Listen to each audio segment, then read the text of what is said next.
টানা 3 ঘন্টা ঘাস খাইলো বাজান রে। ছাগলটার দিকে চাইয়া দেখি বাজান রে, ছাগলের বাচ্চার পেটটা টিমটিমা।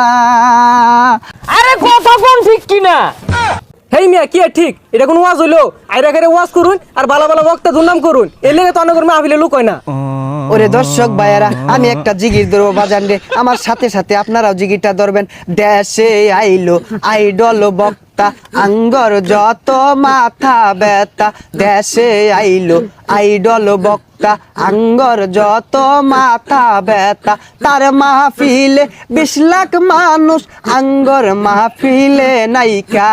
তার মাহফিলে 20 লাখ মানুষ, আঙ্গর মাহফিলে নাইকা। যাও 2-4 কামাই করতাম, সবই দিছে বাত মাইরা। দেশে আইলো ভাইরাল বক্তা, আঙ্গর যত মাথা ব্যথা। আরে কথা কোন ঠিক কিনা? গভীর মনোযোগ দিয়ে শুনবেন ভাইয়েরা আমার। গত মঙ্গলবারে গেছি আমি বাজারে একটা ছাগলের বাচ্চা কিনতে। 5000 টাকা দিয়ে বাজান রে ফুটফুটে একটা ছাগলের বাচ্চা কিনে আনছি। বাড়িতে আইনা দেখি রাখার মতো কোনো জায়গা নাই। সারা রাত ছাগলের বাচ্চাটা আমার সাথে থাকছে, সারা রাতি ম্যামে করছে।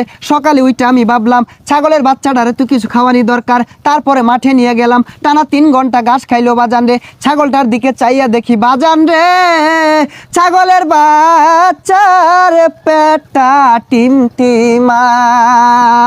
কতক্ষণ? এটা কোন ওয়াজ হইলো? আইরা করে ওয়াজ করুন আর বালা বালা বক্তা দুর্নাম করুন, এর লেগে তো অন্য করে মাহফিলে লোক হয় না। হেই মিয়া কি এর লুক হয় না? গইনা দেহ আমার ওয়াজ মাহফিলটাত 4 লক্ষ লোক আছে। 1 2 3 4 4 লক্ষ নাই, কিন্তু 4 জন আছে।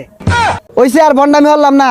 এখন বয়ান পেশ করিবেন আমার চেয়ে বড় বন্ড, শয়তানের বন্ধু, সারা গায়ে চুলকানি, পাচার ভিতর খাওজানি, মঞ্চে উঠটা চিক্কুর পারুনি, গিবদের শিরোমণি, কুতুবের শয়তানি, বিশিষ্ট চিক্কারু বক্তা